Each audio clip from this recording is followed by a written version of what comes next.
Imagine being trapped in your own home, with dangerous strangers demanding everything you have. But what if you had a deadly secret hidden in the walls? Will they make it out alive? Or will everything go up in flames? Today I'll recap a 2011 thriller crime film, Trespass.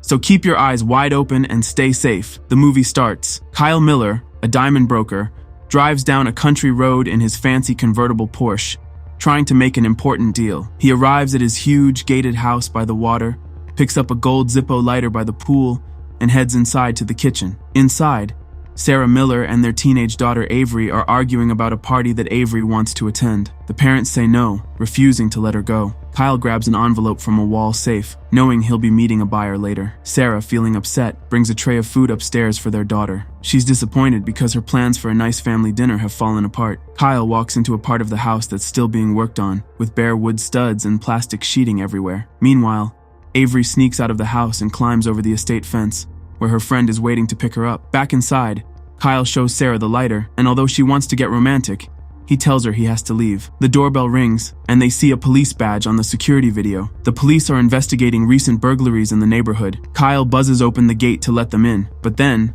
Sarah realizes Avery is missing, and before they can react, 3 masked men and a woman burst into the house. Sarah tries to drive away, but she's stopped at gunpoint. At a big house party, Avery is having fun and joining in with everyone. Back at the Millers' house, they're shoved to the floor, and the intruders know Avery is missing. The leader of the gang seems to know a lot about the Millers and demands the alarm system code. Sarah, scared, gives them the number. At the party, a teenage boy shows Avery a safe full of cash and drugs. He tries to charm her, but Avery isn't interested. She quickly calls a taxi and leaves the party. The leader, Elias, points to the wall safe and demands that Kyle open it. Another gang member, Ty, says they only have 10 minutes. Kyle tries to stall and refuses to open it. The men then threaten Sarah, saying they know he has diamonds. Sarah, scared, huddles in fear. Kyle explains that diamonds have special micro-laser codes, which makes them easy to trace because they're all registered nationally. He tries to warn the thieves, explaining how the diamond business works. The younger thug, Jonah, says he saw Kyle get a lot of cash and suggests they just take the money and leave the diamonds. Jonah looks at Sarah,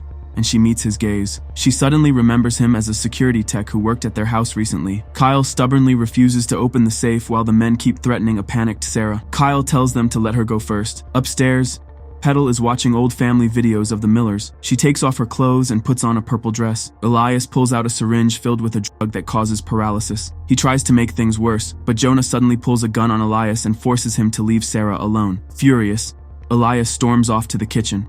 In a flashback, Sarah, who is an architect, offers Jonah a tall, cold iced tea, and they chat for a bit. As Jonah leaves, he stops by the pool, smokes a cigarette, and looks back at Sarah. The taxi drops Avery off by the fence, and she quietly sneaks back into the house. Inside, Kyle is on the floor, hurting, and has lost his glasses. Ty threatens to cut off Kyle's thumb to use on the biometric safe scanner. In the kitchen, Elias takes off his mask and tries to get closer to Sarah, making a nasty comment about her and his younger brother. He tries to convince her to get Kyle to open the safe, but Sarah cleverly pickpockets the syringe from him. Avery enters the house, realizes something is wrong, and tries to run, but she gets caught. Kyle begs the intruders to let his daughter go, and the Millers huddle together in his home office. Elias tells a sad story, saying he needs $180,000 or a new kidney for his mom. Sarah then pulls out the syringe and locks Elias in an arm lock, but Ty fires his shotgun in anger. Sarah manages to convince the gang to let Avery go. Now in charge, Sarah demands Kyle open the safe to end this nightmare. When Kyle opens it, the safe is completely empty.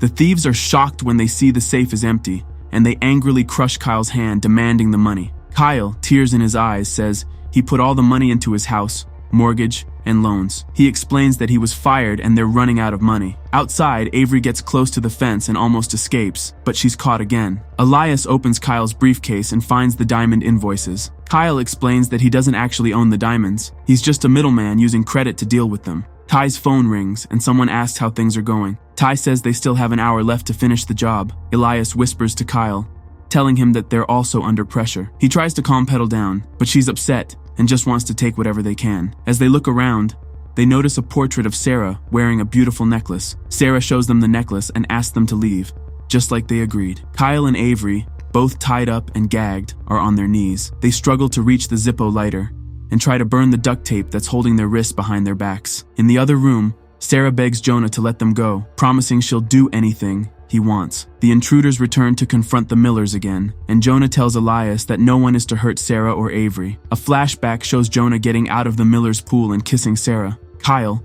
trying to get out of the situation, tells the men the necklace is a fake, just a $99 cubic zirconium. He explains he sold the real one for cash. When they test it by hitting it with the butt of a gun, the flashy necklace shatters. Elias angrily tells Kyle that Sarah f***ed his brother, and that's why they're there.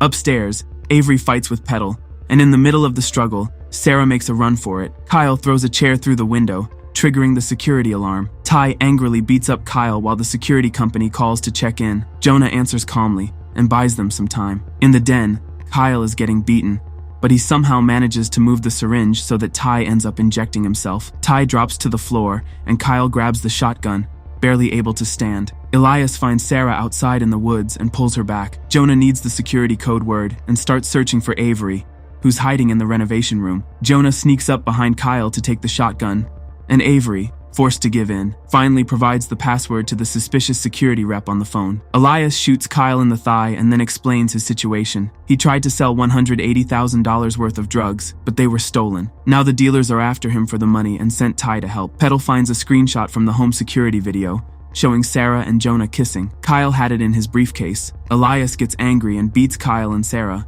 but Jonah steps in to stop him. Then, the two brothers start fighting. Outside, a security guard arrives and needs a signature for the alarm incident. The guard is very persistent, so Elias opens the gate. Sarah tries to explain to Kyle, but he says it doesn't matter. At the front door, Jonah shoots the guard in the head. Avery, scared and frantic, says she knows where at least $200,000 is. She offers to go with Petal back to the house party to get it. Jonah is unsure, but Elias agrees. As things calm down in the house, Jonah offers to take care of Sarah and Avery. A flashback from Sarah's point of view shows Jonah being overly friendly. She had told him to leave after he kissed her by the pool, before anything else could happen. Kyle tells Jonah to take Sarah and Avery to safety. Avery is driving the Porsche. As she rounds a curve, she crashes into a pole on purpose, releasing Petal's seatbelt just before the impact. In the house, Ty wakes up and stops Jonah and Sarah from leaving. In the car, Avery is hurt and covered in blood, while Petal is knocked out. Ty starts beating up Jonah, but Elias shoots Ty before things get worse. As Ty is dying,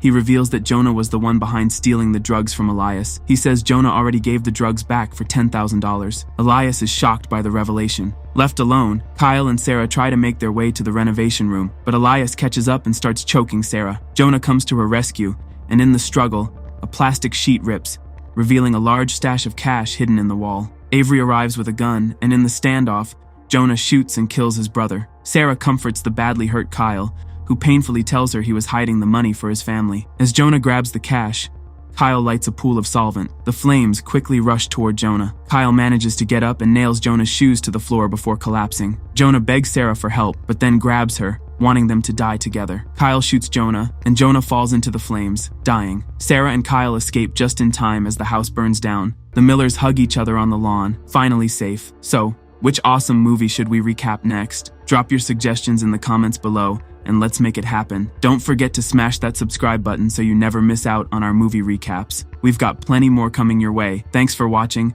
and see you next time. Produced by Warner Movie Recaps.